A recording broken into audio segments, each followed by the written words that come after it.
Okay, so welcome and thank you all for joining this ARMA webinar, which is on managing women of childbearing potential who are living with inflammatory conditions. I think it's a really important issue, so I'm really pleased that we're able to do this. ARMA webinars are free to access thanks to the support of our partners, and today we'd like to thank UCB for supporting this webinar, although they have had no editorial control or input into its development. So I'm delighted today that we've got two leading experts on the subject to present. But before we start, I'm just going to find out, because we have had a very wide range of people registering for the webinar, just going to find out who we have on the webinar today. So I'm just going to launch a poll with a couple of questions and give you a moment or two if you could just indicate on that poll who you are, just so that we've got an idea of who is taking part today. Yeah, so we've got quite a lot of people from women's health. We've got rheumatology, that's good. Quite a few other, which is often what we see on ARMA webinars. So in a moment, I will close the poll and share the results so that everyone can see who we have on the line. So if you want to just quickly finish up and share the results. So as you can see, we have a nice range of people from different takes on this subject joining us. So welcome everyone, and I will now stop sharing the results and we'll invite Peter Taylor, who is Professor of Musculoskeletal Sciences at Oxford University, to start the presentation. Over to you, Peter. Thank you very much, Sue. It's a real pleasure to join you, and it's always a pleasure to be with Kathy. So this is an important topic, and I'm going to be opening the subject of optimizing the journey through pregnancy in rheumatoid arthritis. So we just need to wait a minute for the system to kick in to advance the slide. It seems to be a little bit slow to do this. But while it's just beginning to do this, let me introduce the topic by saying, as I'm sure you're already very well aware, that among the chronic inflammatory diseases, and certainly the chronic rheumatic diseases, that they tend to predominate in women rather than in men. There are some exceptions to that, but very often women are more involved. And of the women who present with chronic inflammatory disease, quite a high proportion can potentially be of childbearing age, let's say between the ages of 18 and 45, and of course even women that are younger than 18 might become pregnant or express a pregnancy wish. I'm just going to try again to advance this slide because it's being slightly temperamental, but it did this earlier and then should start working normally. So that's the basic issue, that many women are potentially of childbearing age, and the question is, how should we manage them in their condition so that it can have a successful pregnancy and the baby's healthy and they're healthy as well. These are important questions. The other thing to bear in mind, of course, is society has changed, and the time of life at which many women actually have a pregnancy or express a pregnancy wish is tending to be a little bit later in life than was the case in previous generations, and I'll show you some data to support that shortly, hopefully. I'm just going to try again to advance this slide. It did do this earlier and then kicked in, so we should be all right. I think something is just about happening now, so hopefully we'll be there in a moment. Do you want me to do the slides, Peter? I hope this will advance like it did earlier. Alternatively, I can switch to this and move it on this way. That might be, so let's see if that works. No, it doesn't appear to work. I'm just going to stop sharing for a second and then see if Sue might be able to do this rather than me. Obviously it's being a little temperamental. I'm also going to switch off my video in case that is the cause of the problem. Sue, do you want me to try again sharing for a second? Yes, do you want to try that? Because it should work, and it was working earlier. It was indeed. So let's just try that and see if that does the trick. To apologise to everybody watching. It's given a few more people a chance to join us. So that's good. There we are. We're in business now. So we've talked about these issues. Most of these conditions are more common in women.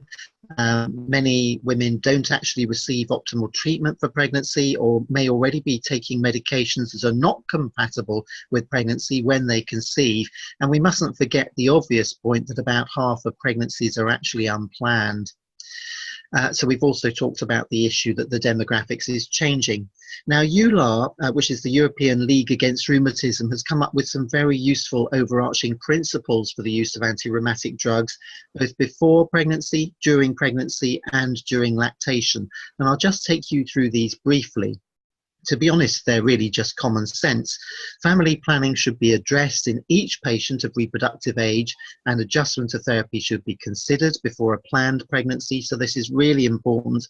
I think every physician or healthcare professional should just discreetly and appropriately ask any lady who might be of childbearing age whether they're considering having a family, and if need be, broach the issue of family planning. Treatment of patients with rheumatic disease before and during pregnancy and lactation should really aim to prevent or suppress disease activity in the mother. This is a crucial point, and of course to expose the fetus or child to no harm. Needless to say, the risk of drug therapy for the child needs to be weighed against the risk that untreated maternal disease represents for the patient. Again, an important point, because I think many mothers tend to feel that they would rather sacrifice their own well-being for the sake of their children. And whilst that's a laudable sentiment, very often they don't appreciate that they may potentially be harming the benefit to the child as well in doing this. So the decision on drug therapy during pregnancy and lactation really should be based on an agreement between the patient themselves and their specialist, but this may often involve not just the rheumatologist, but also the obstetrician, gynecologist, and other healthcare providers. And I'm sure many of you listening to this will be in that situation. So moving on to the next slide, one of the dogmas that we've been taught, at least in rheumatology, is that during pregnancy, once somebody becomes pregnant, the underlying disease may go into remission. And that's not always the case, and it's illustrated in the studies here. On the left-hand part of the histogram, you can see rheumatoid arthritis, and in the small sample on the right, it's axial spondyloarthritis. And in fact, just over half the patients can be expected to go into remission if they have rheumatoid, and just after half will tend to flare after birth of the child. In the case of axial SpA, you can see a slightly smaller proportion of patients go into remission while they're actually carrying the child, but a high proportion tend to relapse after childbirth.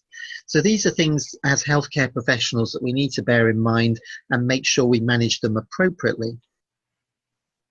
So let's talk now about disease control and the very first steps on the road to pregnancy. So this will be the time when somebody who has a chronic inflammatory condition actually expresses a pregnancy wish. And the graph that we're looking at now, of course, also expresses the obvious, that as women get older, the probability of infertility increases, and clearly it's going to increase dramatically after the menopause. But putting this another way, the probability of a successful pregnancy is going to tend to decline from the peak of childbearing years down to the time of the menopause. And therefore, we do need to take this into account when many women are expressing a wish to have a child relatively later in life. And of course, if it's in the context of a chronic inflammatory disorder. The graph that we're looking at now is actually data from a Danish epidemiological study, and it just makes the point that if you look at the red line at contemporary populations, that it seems to be the case that the average age at childbirth is rising. Of course, we'll all know examples of people who start their families very young indeed, but the fact is that the average age is rising, and I suspect it's very much linked to the changing role of women in society. And thank goodness for the equality that we now accept as the norm in contemporary times. So what are some of the issues? Well, some of the issues that perhaps might not be so well known to everybody is that if women actually have rheumatoid arthritis, that it takes longer to become pregnant than it would for an otherwise age-matched control who's lucky enough to be healthy. And it's illustrated in the chart here. And you can see that, in fact, there is an increased odds ratio of infertility, relative infertility, meaning that it takes longer than 12 months to conceive. And herein lies the problem for the managing rheumatologist, because if the women are off treatment or not on adequate treatment during that time period, and it takes a long time to conceive, of course she may flare. This may diminish her likelihood of successful pregnancy, and of course one of the last things she may feel like is indulging in the necessary activity to become pregnant. So it can cause a lot of worry and anxiety. If we look at some of the risk factors for subfertility, and the WHO, the World Health Organization, would define subfertility as taking more than 12 months to conceive, actually the first thing you notice here is that the older people are, that's the potential risk, and also if they haven't had children before. And of course, again, that's perhaps not a surprise. But if we look into data in a little more detail, a very interesting study to come out about this in recent years was actually a prospective study where a fairly large number of women, 245 women who had expressed a pregnancy wish, in other words, they wanted to start a family in the decade before the previous one, this existing one, they were followed over time to see what happened. And in actual fact, 84% of these women had one successful pregnancy, but 31%, so a third of them, took more than 12 months to conceive. So again, they would have been defined as being subfertile. And if we look at the subfertile women, 40 of them were unable, sadly, to have a pregnancy, and 64 of them, in fact, took more than 12 months to conceive. So we can look at this population and ask the question, what other factors are there that might determine this relative slowness to conceive or inability to conceive? And here are some of the data, and these may come as a surprise to you. So the first point I want to highlight in the chart you're looking at now is that there is a relationship between disease activity itself and a difficulty in conceiving. In other words, there's a 20% lower probability of pregnancy for every point of disease activity score. And we can look at this in more detail and in a very graphical way in the next slide. And so here it comes now. So what we're looking at the vertical axis is the proportion of patients who are not getting pregnant who want to be pregnant. And if we look at the time point of 1 year, you can see that if you're on the red line at the top, in other words, you have very severe disease activity, nearly 3/4 of such patients are not getting pregnant within a year. On the other hand, if you're lucky enough to have very well controlled disease activity and you meet what we refer to as remission criteria, then 3/4 of those people are likely to have a successful pregnancy. So in other words, there's 3 times more chance of becoming pregnant if you're in a low disease activity state than if you're in a high disease activity state. And this just goes to show that one of the goals of treatment for women who have a pregnancy wish is to optimally control the underlying disease activity.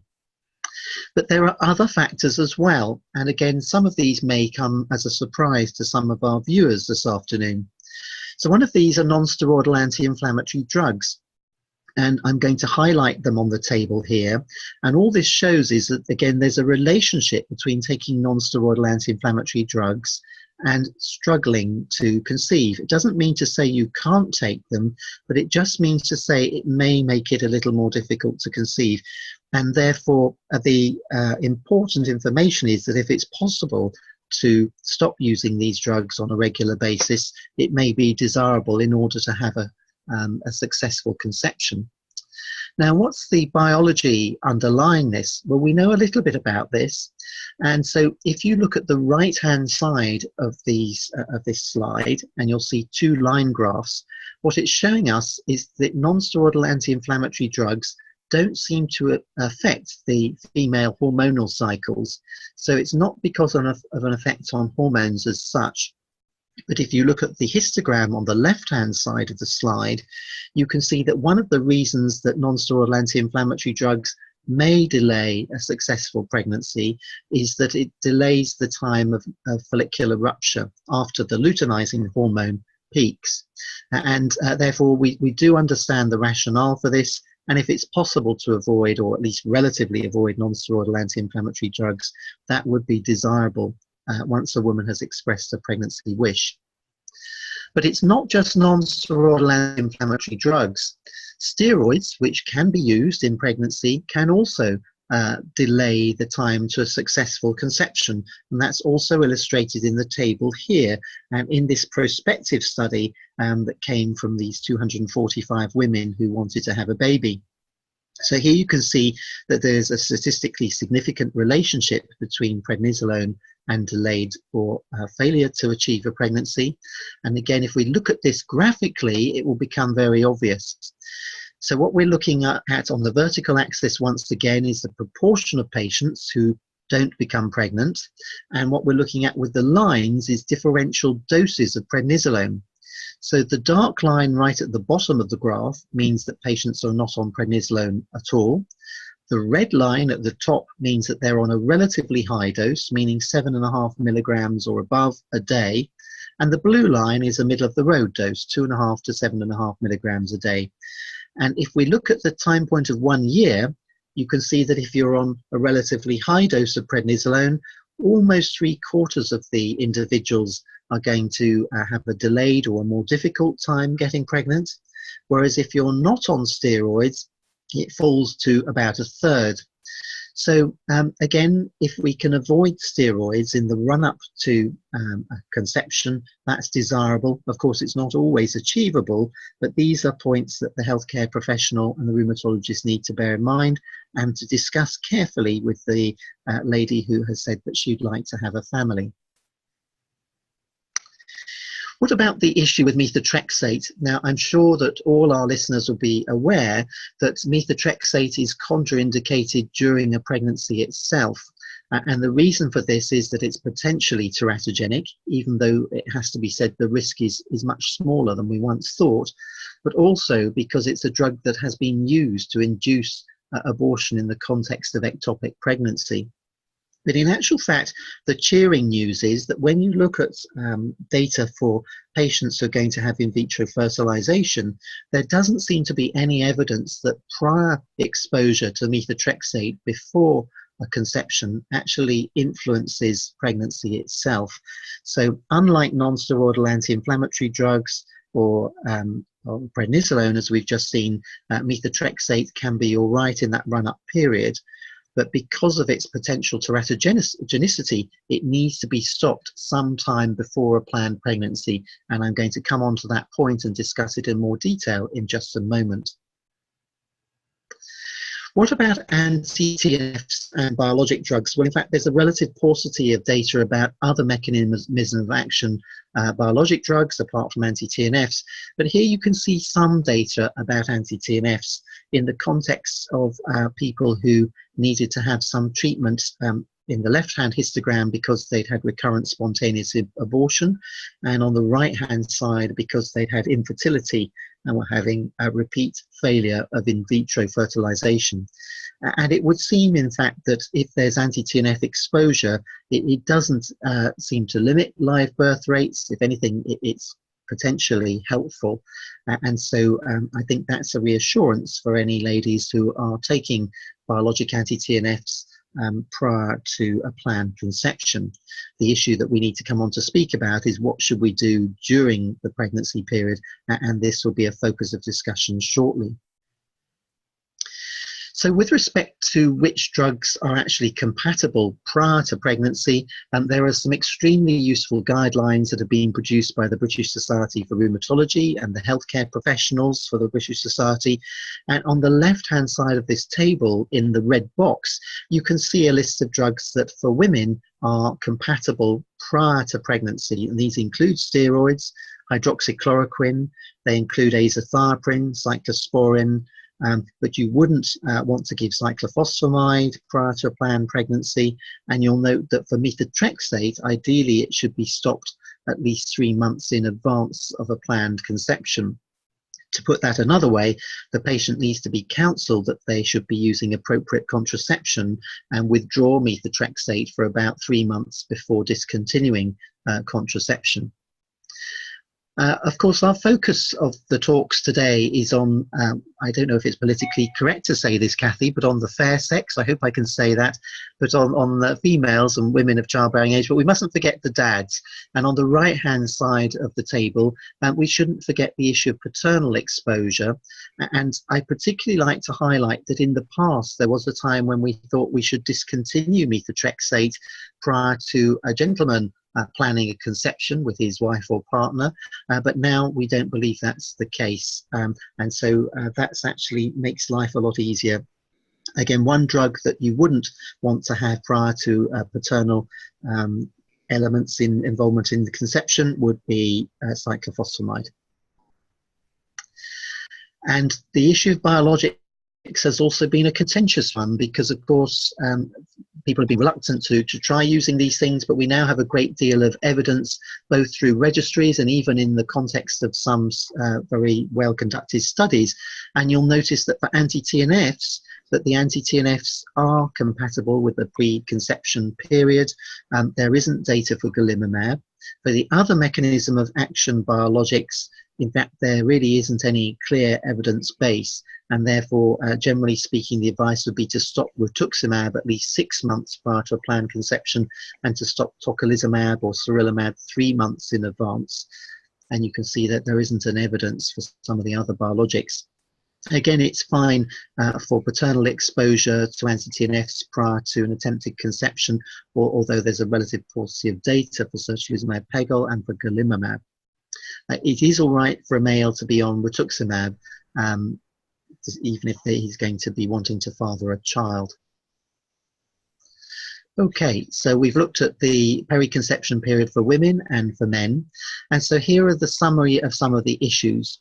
What are the main risk factors for infertility? We've looked at this together, and their age, nulliparity, and disease activity in patients with rheumatic diseases. Which treatments may increase the time to pregnancy? And the answer is non-steroidal anti-inflammatory drugs and relatively high-dose glucocorticoids. So where possible to avoid them, it's desirable, but they are not absolutely contraindicated. And then the third point we've discussed is that really, and this is a crucial point, that if we can achieve optimum disease control for the female subject with a chronic inflammatory disease, and here we're talking about rheumatic disease, we should reassess them at the time of pregnancy and reconsider which drugs might be necessary. And Kathy's going to address this topic in the following section. So Kathy, I'm going to stop sharing my screen, and if I may pass over to you. Thank you very much, Peter. And yes, Kathy Nelson-Piercy is a consultant obstetric physician at Guy's and St Thomas's and Queen Charlotte's and Chelsea hospitals. So over to you, Kathy. Thank you very much, Sue. Thank you, Peter, for setting the scene so well. So I'm now going to move to talk about the pregnancy itself and how we optimize outcomes for the mother and the baby. So the key questions are, what is the importance of maintaining that disease control that Peter spoke about, and how can we achieve that? How we manage these high-risk pregnancies, and the drugs that we can safely continue during the pregnancy. So first of all, not only does good disease control improve fertility, but it also reduces the risk of miscarriage, and it reduces the risk of preterm delivery. So we need to maintain disease control in pregnancy because that reduces the risk of adverse outcomes, particularly miscarriage and preterm delivery. It also reduces the risk of preeclampsia. And when considering continuing drugs in pregnancy for women who haven't had pre-pregnancy counselling or women who flare in pregnancy, then we're always balancing the theoretical risk of that drug against the very real risk of untreated disease for the mother and therefore her baby. You only have a healthy child if you have a healthy mother. So we like these women with inflammatory arthritis to book early for the pregnancy, and they need regular care, usually in a hospital-based clinic, and some hospitals are lucky enough to have a joint obstetric rheumatology clinic staffed by rheumatologists, rheumatology nurse specialists with specialist midwifery support. Not all hospitals have those, but these healthcare professionals can together provide the correct advice and support for women. Most obstetricians will organise a viability scan that is done at about 11 to 13 weeks gestation, and then there's a detailed anomaly scan at 20 weeks. That is standard obstetric care. If the disease is active, because there's an increased risk of a small baby, then we request extra growth scans. But if the disease is well controlled and the woman is in remission, then there's no particular need for her to have extra scans. As Peter has already said, we try and discontinue non-steroidal anti-inflammatory drugs, but there are certain exceptions where you might want to continue them in the first 2 trimesters of pregnancy. They are women with axSpA, ankylosing spondylitis, but we also can use non-steroidals, for example, for pleuritic pain for lupus, or for fibroid degeneration pain, or for migraine. But you must stop them before 32 weeks gestation, because after that time, they're associated with premature closure of the ductus arteriosus. I'll go through the stopping recommendations for anti-TNFs. The EULAR guidance that Peter has mentioned and the BSR guidance are not completely identical with regard to when to stop the different anti-TNFs. And this is only guidance, and you really need to individualize the recommendation depending on the patient's circumstance, the patient's disease, and also which biologic drug she is taking. For most women with disease in remission, except for those on certolizumab pegol, then we discuss consideration of discontinuing the anti-TNF for the 3rd trimester. And I'll explain why that is in a minute. But essentially it's to limit the amount of drug that gets across to the baby so that it's not born with a large amount of anti-TNF biologic drug in its system. For women with axSpA, then you don't have an alternative to the TNF. You can't use non-steroidals, and steroids are less likely to control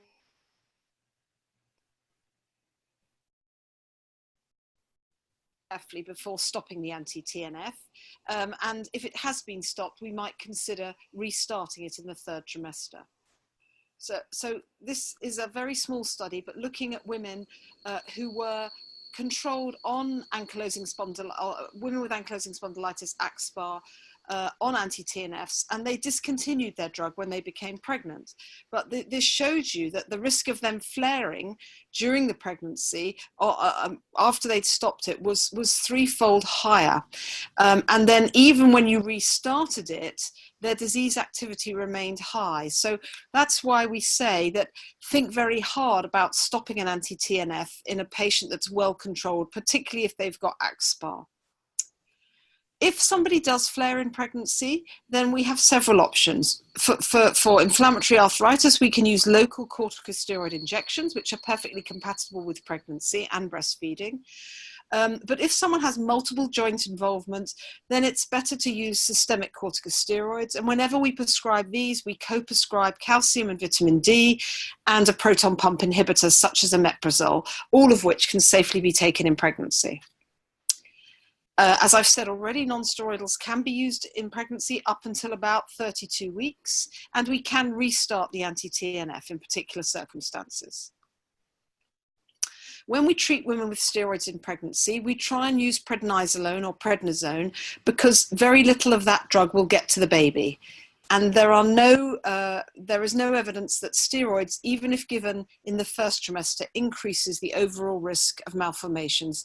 It used to be said in lots of textbooks that steroids cause cleft lip and cleft palate, but we don't find that to be the case in large linked database studies from Scandinavia.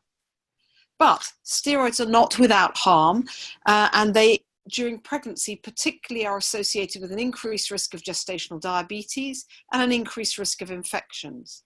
These risks with longer term use, such as hypertension and osteoporosis, those aren't so relevant for pregnancy, but the diabetes is. But if you use high doses of steroids for a long period, particularly into the third trimester, then you do increase the risk of preterm delivery, because probably occult infection causes preterm premature rupture of the membranes. This is a very interesting study looking at the risk of immunosuppressant drugs given in pregnancy and the risk of serious infection in the mother. And several groups were compared: non-biologic drugs with steroids, anti-TNFs with steroids, and anti-TNFs with non-biologic drugs.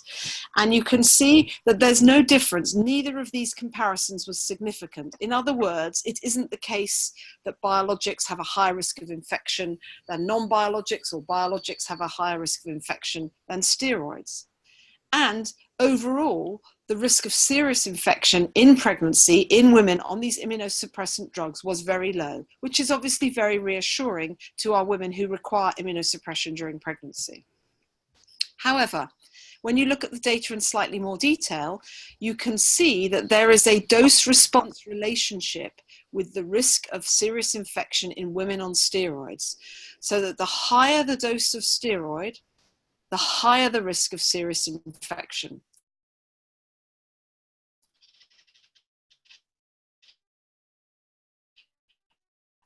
And that is particularly women share this information with our patients, because some people may think, well, it's better to be on steroids than, for example, azathioprine, or it's better to be on steroids than a biologic. But if you don't have the DMARD, the disease-modifying drug, and you need to use large doses of steroids, then that can backfire on you, because the large doses of steroids may cause a serious infection. Women worry a lot about how they're going to deliver their baby when they have inflammatory arthritis, but there is no contraindication to vaginal birth and no contraindication to the use of regional analgesia or anesthesia. So that's an epidural for labor pain or a spinal for a cesarean section. We do encourage women to discuss positioning in labor with their midwife, particularly if they have hip disease, if they've had hip replacements, and they have limitation of movement, so that the midwife knows which positions are comfortable for the woman and which aren't. Women taking parenteral steroids have suppressed their endogenous response to stress, and labor and delivery is stressful. And therefore, we recommend that women taking 5 to 10 milligrams of prednisolone for roughly greater than 7.5 milligrams a day for more than 2 weeks to reduce stress of labor or delivery. Now, I said I'd come back to the issue of the different biologic drugs in pregnancy, and it's very important to realize that they're not all the same. Infliximab and adalimumab are most like human antibodies, so they cannot be differentiated, for example, from an antibody against pertussis. Etanercept is a fusion protein which is not completely recognized as human by the human FC receptor.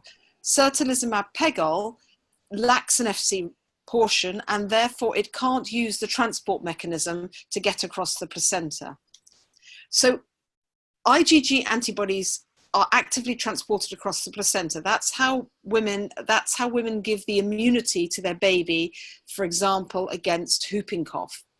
And as the pregnancy progresses, so too does the active transport across the placenta, such that it is maximal at the end of pregnancy.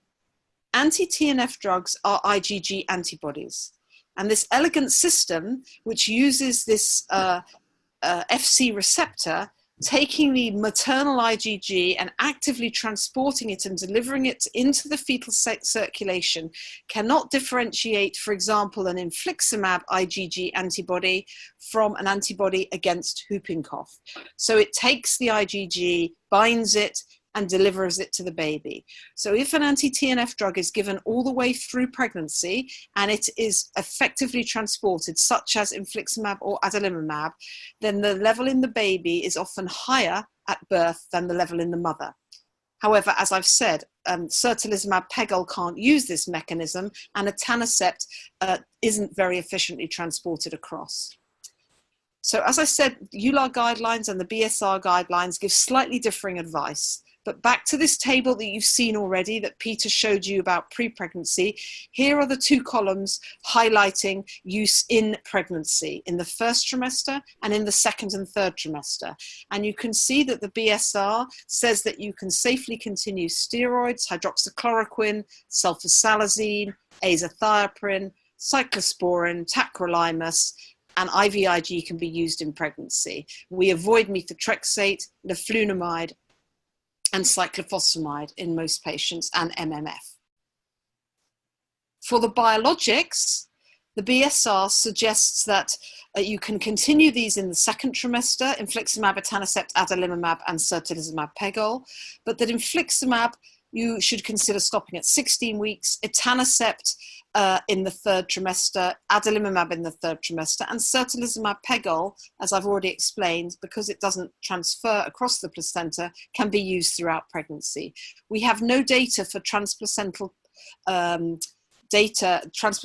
transport for golimumab, rituximab, tocilizumab, anakinra, abatacept, or belimumab, or indeed any of the other newer biologic drugs. So these are the EULAR, what we call points to consider for the drugs, and there are 7 of them. I won't read them out because you can read them yourself. But as I've said already, and in agreement with the BSR, those that are compatible are hydroxychloroquine, sulfasalazine, azathioprine, and the calcineurin inhibitors, and also colchicine for your patients with Behçet's disease. And those that are teratogenic, methotrexate, MMF, cyclophosphamide. We've already discussed in some detail nonsteroidals and prednisolone. Peter has already summarized that with methotrexate, the birth defect rate is not as high as we originally thought, and probably only double background. So many women who conceive by a mistake on methotrexate will opt to continue their pregnancy, but there is a very much higher miscarriage rate. For the other drugs, such as leflunomide and mepacrim, we advise that these should be avoided in pregnancy. And I've already discussed the anti-TNF drugs. So let's talk a little bit more about certolizumab pegol, and UCB have performed a detailed study looking at transplacental crossing of this drug. So they took women who were receiving regular certolizumab for various indications, mostly women with rheumatoid arthritis, and they had to be on it for at least 35 days prior to delivery. They then followed the babies at birth, 4 weeks later, 8 weeks later, and 5 weeks later, and they had a highly sensitive assay for certolizumab so that they could detect it if it was present in the neonate's blood. And what they showed was, this is the very sensitive assay that they used, so they were confident that they could pick up certolizumab in the baby's blood if it was there. And what they found was that these are the maternal levels, and these are the baby's levels at delivery, at week 4 and at week 8. LLOQ is the lower limit of quantification. So only one child had a just detectable level of certolizumab, and it happened to be the child of the mother with the highest serum level. All the other babies, they could not detect certolizumab in the baby's blood, even though the mother had taken certolizumab right up until the time of giving birth. So just to summarize what we've discussed about pregnancy and rheumatic disease, that it is important to maintain disease control during pregnancy to allow optimizing of pregnancy outcomes. We manage these pregnancies in multidisciplinary teams, nurse specialists, midwifery specialists, rheumatologists, obstetric physicians, and obstetricians. And I've gone through with you those drugs that have an acceptable risk-benefit profile in pregnancy, which is not what most women think. And it's very important to be able to reassure women to continue their drugs in order to maintain good disease control. I'd now like to hand back to Peter so that he can discuss the postpartum period with you. Thank you very much indeed, Kathy. I'm just going to pull up the slides now. And we'll just briefly consider some of the things after successful pregnancy. So one of the issues is that, of course, after pregnancy, many people have been taught that the patients are likely to flare. And again, there's a relative paucity of really good studies that have looked at this. But if we look on the histogram here on the left, this is psoriatic arthritis. And you can see on the right-hand column skin disease, the left-hand column joint disease, and in fact about 1/3 to 40% of patients with psoriatic arthritis are likely to flare after the birth of a baby. Some patients actually get better or remain stable, however. If we now look on the right hand side, you can also see a column for a study that looked at rheumatoid arthritis. And again, just under half of the patients tend to flare after childbirth. So the issue is, having flared after childbirth, and this is a very precious time for both the mother, the baby, and the family as a whole, clearly we would like to get the condition controlled. But the question is, how can you do that in such a way that it's compatible with breastfeeding? All the viewers will be aware of the value of breastfeeding, not only in bonding, but actually immunologically speaking, of the importance of antibodies that the baby receives. And so there are a number of rheumatic medications that we consider are compatible with breastfeeding. Again, the BSR and the EULAR recommendations highlight these, but you can see them circled in the Venn diagram on the right. So corticosteroids, sulfasalazine, azathioprine, cyclosporin, tacrolimus or IVIG are all right. Again, anti-TNFs and anti-malarials, but the drugs that are not compatible include methotrexate, leflunomide, JAK inhibitors, cyclophosphamide, MMF, as well as COX-2 inhibitors most probably, although it is said that celecoxib is all right. So let's just look at the specific issues regarding sertolizumab pegol. As we've heard from Kathy, this drug is unique among the anti-TNFs because of its molecular structure, which lacks an FC component, and that's why it's not transferred placentally. But what about the issue of whether or not it gets into breast milk? And of course, you might expect that any protein fragment got into breast milk might be digested by the baby anyway. There has actually been a study to formally investigate this. It was the acronym for it was the CRADLE study, and these were in a small number of women, 17 women with various chronic inflammatory disorders who were on sertolizumab pegol, and then they were sampled during the steady state period on this drug after birth of a child, and then the levels in the breast milk were measured and the levels in the mother. Just briefly to show you that this sample included not only rheumatoid arthritis, which was the majority of patients, but also psoriatic arthritis, ankylosing spondylitis and Crohn's disease. All of these are indications which can be treated with sertolizumab pegol. And if we look at the data, it's very reminiscent, in fact, of what you just saw regarding placental concentrations, that you can see that the concentrations in breast milk in the little crosses down at the bottom there are extremely low. By comparison, you'll note that it's a logarithmic scale on the vertical axis, and you can see the levels of sertolizumab pegol in the mother in some of the historical, or at least in the comparative historical trials of sertolizumab pegol, were very much higher. And crucially, what we call the relative infant dose was only 0.15%. And we know from the point of view of pharmacology that if in fact you're at a relative infant dose of less than 10%, we think that that's likely to be very safe indeed. So a 0.15% relative infant dose is really very, very reassuring. So this was the first industry-sponsored study to actually evaluate sertolizumab pegol concentrations in breast milk and to calculate the average daily infant dose. We've seen that the highest concentration in breast milk was way below, in fact, a whole order of magnitude below the safe level, and so that's very good. And also importantly, because the FAB fragment of the antibody is pegylated to extend its half-life in patients with rheumatoid arthritis, there was no transfer of pegol into the breast milk either. And that too is very important and reassuring for mothers who are on this particular therapeutic. So one final issue to mention, and that's the one of vaccine administration. Of course, if the baby has been exposed to biologics during pregnancy, there is at least a theoretical possibility there could be a degree of immunosuppression in the child.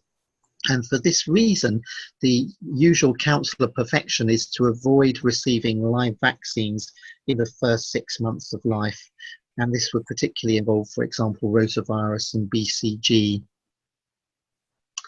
So I'm now going to hand back to Kathy to summarise our talk, and then I see we have one question which I think is in your domain, Kathy, so perhaps you might want to address that, but I'll let you summarise first.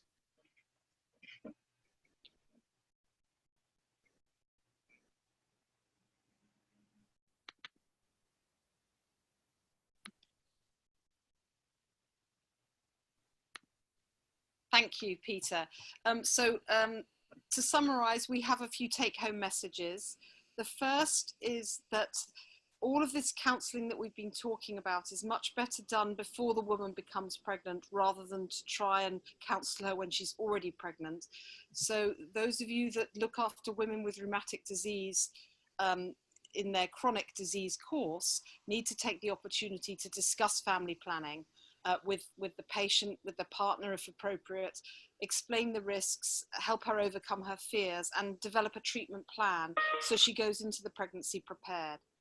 The second, as we've stressed repeatedly, is that disease control is by far the most important factor that you can positively influence pregnancy outcome. The better the disease is controlled, the less likely there is to be a problem in pregnancy. And it's important and much easier now that we have guidelines from the BSR and from EULAR. We can print the tables out, share them with our patients, and that gives them confidence that they can safely continue their medications in pregnancy, those that are compatible with pregnancy. And it really is worth spending the time going through those issues with women, because that will empower them to take control of their own disease and their own disease course during pregnancy. So that's where I was going to finish. I did notice that there was a question, so I'm going to stop sharing, Stu, so that we can see the question again. But because I answered it, it's gone away. But I can remember what it said. It was an anonymous questioner asked, what are the indications for extra scans other than active disease? In other words, which drugs would prompt you to use extra scans? And the answer is none of these drugs per se cause small babies. And therefore, if a woman is in remission on whatever combination of drugs, then I wouldn't request extra growth scans, and that tends to flood the system. People tend to order extra growth scans thinking that the baby's at extra risk of being small. But if the disease is in remission, I don't do that. If it isn't in remission, whatever drug she's on, we will request extra scans to try and pick up those babies that aren't growing well. I hope that answers the questioner's question. That's great. Thank you very much. And thank you to both of you for a really important and informative talk. There aren't currently any other questions in the Q&A box. So in a moment there we go. So we now have another question. If I don't know who would like to respond to this. So it says, please may I share with your audience that I'm an advanced rheumatology nurse practitioner, founder of Arthur's Place. Because there is such a lack of age-appropriate resources for young women, particularly about pregnancy, we are currently developing some truly helpful content written by our community and professionals that will go live at the start of May. I don't know if either of you were aware of that resource being developed. It's terrific news, and congratulations, Andrea. I'm sure it will be well received, and I, for one, would be delighted to prompt my colleagues in rheumatology to make good use of this. And I think it emphasises what we've just heard from Kathy, that a really key message is good communication between the patient and the healthcare professionals is going to reassure the patient, but also ensure that their disease is optimally controlled, because so often people and women would rather feel that they would sacrifice their own health for what they consider to be that of the baby, and often that can be an error of judgment. And if we can correct that, and there's good literature to give people confidence, that's terrific. So thank you so much for sharing that. Yeah, and Andrew, I will be in touch with you after the webinar to see if ARMA can do anything about promoting that as well. So unless anybody has any further questions, then it just remains for me to say thank you so much to both our presenters, Kathy and Peter, for what I think was a really useful and important webinar. And the recording will be available later on today. So we hope that many, many more people will get to see it than those that have given us time to join us live. And thank you very much to everyone who has joined us live. Thank you. Thank you.